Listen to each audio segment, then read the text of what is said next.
क्या आपने कभी सोचा है कि जिस लड़की के साथ आपने 7 फेरे लिए, वही लड़की आपको चाकुओं से गोद के खाई में धक्का दे सकती है? क्या आपने ये सोचा है कि हनीमून पर ले जाकर आपकी ही पत्नी आपको मौत की सुपारी दे सकती है? जरा सोचिए, एक नया नवेला दूल्हा अपनी नई दुल्हन का हाथ थामे शिलोंग की हसीन वादियों में हनीमून मनाने निकला था। लेकिन वो नहीं जानता था कि उसके ठीक पीछे उसकी मौत चल रही है। एक खामोश साजिश जिसकी स्क्रिप्ट शादी से पहले लिखी जा चुकी थी, और उस साजिश की सबसे बड़ी किरदार वही लड़की थी के साथ उसने 7 फेरे लिए थे। राजा रघुवंशी की ये कहानी सिर्फ एक मर्डर मिस्ट्री नहीं है, ये उस मोहब्बत की लाश है जिसे शादी की चादर में लपेटकर प्रेम की तलवार से काट दिया गया। चलिए तो आज उन कड़ियों को जोड़ने का प्रयास करते हैं जिसमें मर्डर का असली मकसद सामने आएगा। रामनवमी का दिन था। इसी दिन समाज के लोग शादी के योग्य लड़के लड़कियों के नाम समाज के रजिस्टर में लिख देते हैं। आपने शादी.com का नाम तो सुना होगा। ये भी एक तरह का देसी सिस्टम है। तो सोनम की फैमिली वालों ने जब उस रजिस्टर में राजा रघुवंशी की डिटेल्स पढ़ी तो उन्हें लड़का अच्छा लगा। दोनों की फैमिली मिले और रिश्ता पक्का हो गया। पर उस वक्त राजा ने एक बात नोट की थी, जो अगर उसके परिवार ने सीरियसली ली होती तो शायद आज राजा जिंदा होता। राजा सोनम के साथ फिल्म देखने चाहता था, मगर सोनम ने मना कर दिया।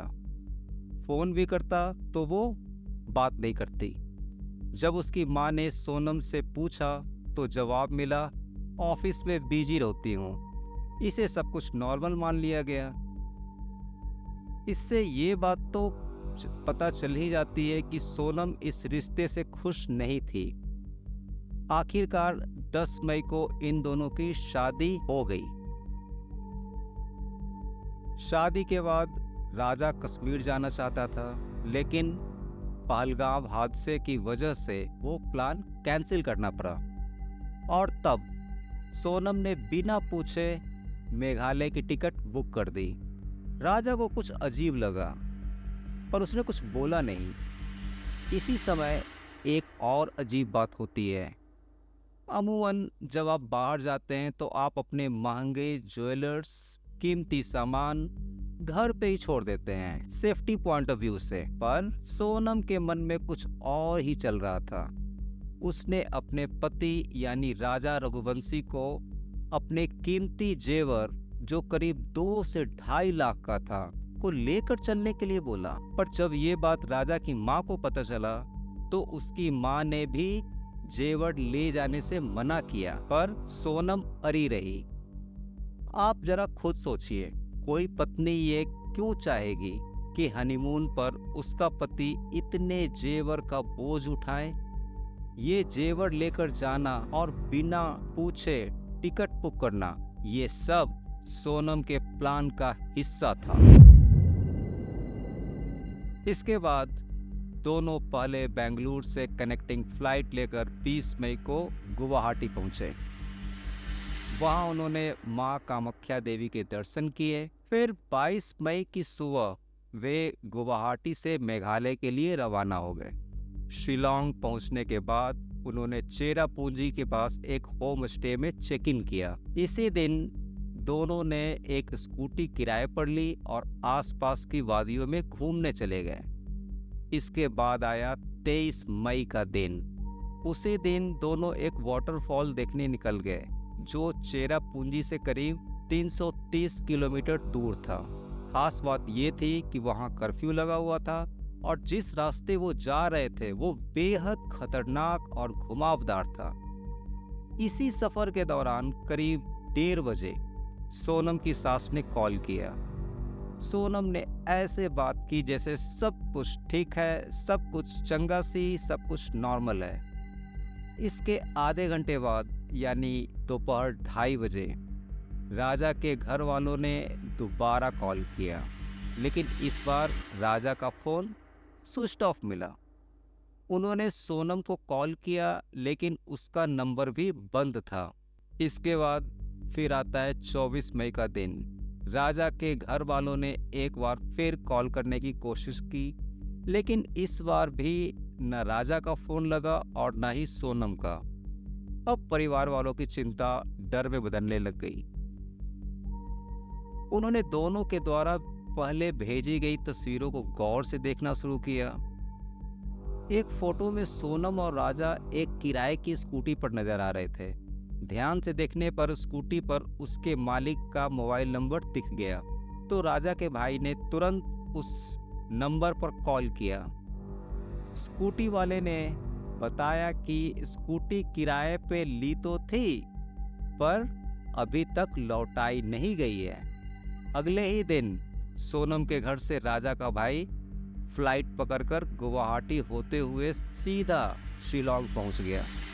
राजा के भाई ने शुरू में बताया कि जब उन्होंने शिलोंग पुलिस में गुमशुदगी की शिकायत दर्ज कराई, तो पुलिस ने उस शिकायत को गंभीरता से नहीं लिया।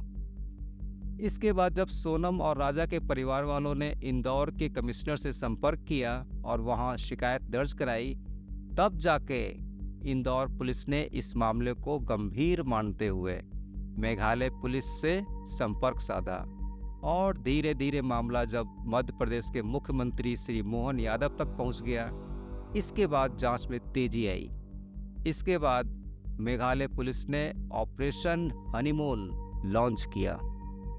तभी एक सूचना मिली कि इलाके में एक लावारिस स्कूटी मिली है।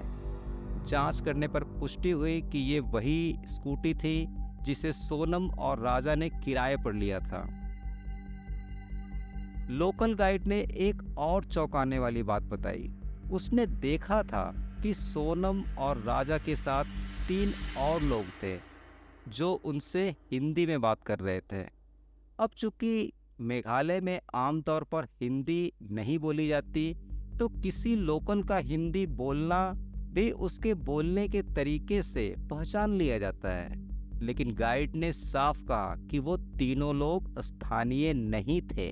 फिर यह भी सामने आया कि जब आखिरी बार सोनम और राजा को वाटरफॉल की ओर जाते देखा गया, तब सोनम पीछे चल रही थी और 3 अनजान लोग राजा के साथ आगे आगे जा रहे थे।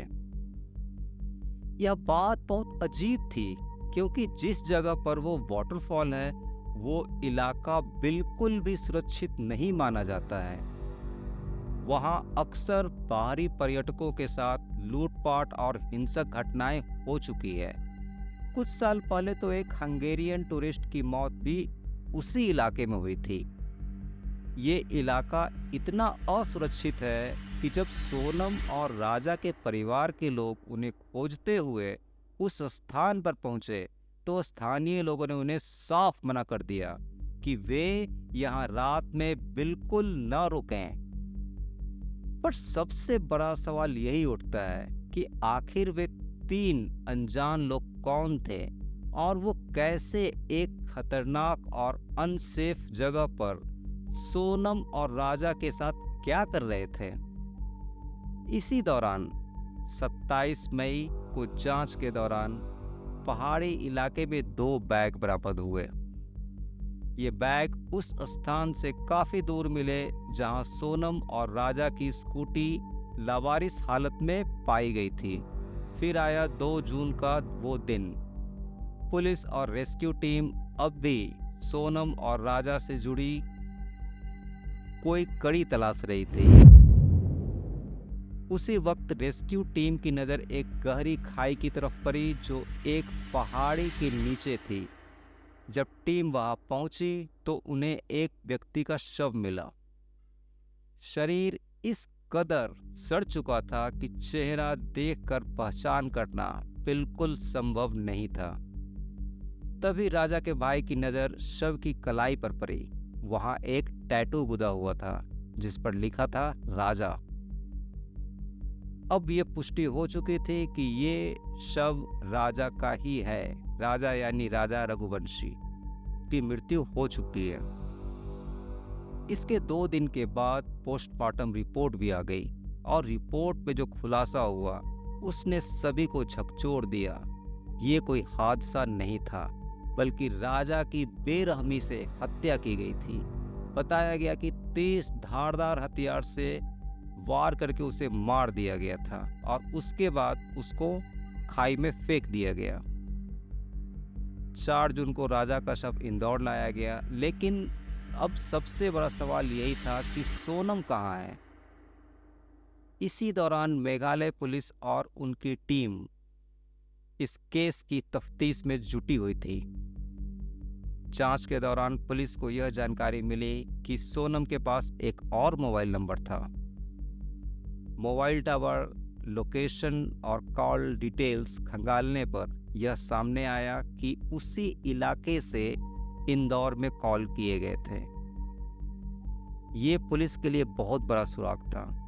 जांच में ये पता चला कि मर्डर से पहले जब राजा की मां ने फोन किया था तब सोनम ने कहा कि वो उपवास कर रही है, पर होटल वालों ने बताया कि वो दोनों अच्छे से खाना खा के निकले थे। इसका साफ मतलब है कि वो अपनी सास से झूठ बोल रही थी।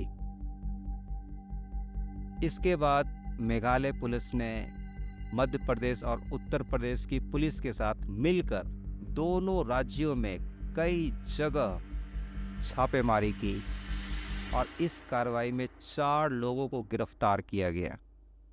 और गिरफ्तार लोगों में राज कुशवाहा, विशाल चौहान, आकाश राजपूत और आनंद कुर्मी को पकड़ा गया। और जब पुलिस ने 3rd डिग्री का इस्तेमाल किया तो पूरी कहानी सामने आ गई। मेघालय पुलिस के अनुसार सोनम और राज कुशवाहा में पहले से ही अफेयर चल रहा था और इस हत्याकांड में सोनम और राज कुशवाहा मास्टरमाइंड थे। राज कुशवाहा जो कि सोनम के प्लाईवुड वाले बिजनेस में छोटा मोटा काम करता था। अब वो समय आ गया था जब मेघालय पुलिस के सामने अब गुत्थियां सुलझनी शुरू हो गई थी। सोनम और राज ने 3 कॉन्ट्रैक्ट किलर को हायर किया, जो कि विशाल चौहान, आकाश राजपूत और आनंद कुर्मी था। आखिरकार प्रेमी राज कुशवाहा समेत 4 अभियुक्तों को पुलिस गिरफ्तार कर लेती है, तो सोनम जो अब तक फरार थी अब पूरी तरह से टूट चुकी होती है और तब उसने सरेंडर करने का निर्णय किया। 8 जून की रात उत्तर प्रदेश के गाजीपुर में सोनम बहुत ही बुरी हालत में मिली। उसने काली टी-शर्ट और लोअर पहन रखे थे और उसके बाल बिखरे हुए थे। चेहरा थका हुआ और सहमा हुआ लग रहा था, जैसे कई दिनों से उसने ठीक से नींद भी नहीं ली हो। भूख प्यास से बुरा हाल था। लोगों को विश्वास नहीं हो रहा था कि ये लड़की सोनम रघुवंशी हो सकती है, क्योंकि गाजीपुर मेघालय से करीब 1100 किलोमीटर दूर है।